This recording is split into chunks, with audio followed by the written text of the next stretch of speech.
Hi നമസ്കാരം.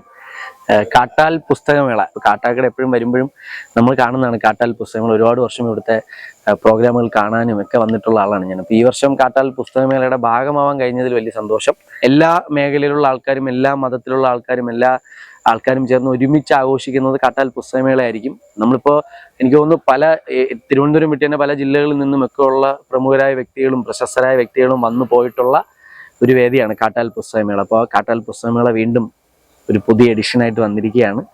അപ്പോൾ വലിയ സന്തോഷം. ഒരുപാട് പരിപാടികളും ആഘോഷങ്ങളും ഒരുപാട് സിനിമാ ചർച്ചകളും അല്ലെങ്കിൽ സാമൂഹിക ചർച്ചകളും ഒക്കെ ആയിട്ട് കാട്ടാൽ പുസ്തകമേള ഈ വർഷം അടിപൊളിയായിട്ട് പോകും. അപ്പോൾ എല്ലാവരും വരിക, മിസ് ചെയ്യൽ. ഇനി അങ്ങോട്ടുള്ള ഒരു 7 ദിവസം കാട്ടാക്കടയ്ക്ക് മാത്രമല്ല, തിരുവനന്തപുരത്തിൻ്റെ തന്നെ വലിയൊരു ആഘോഷമായി കാട്ടാൽ പുസ്തകമേള മാറട്ടെ.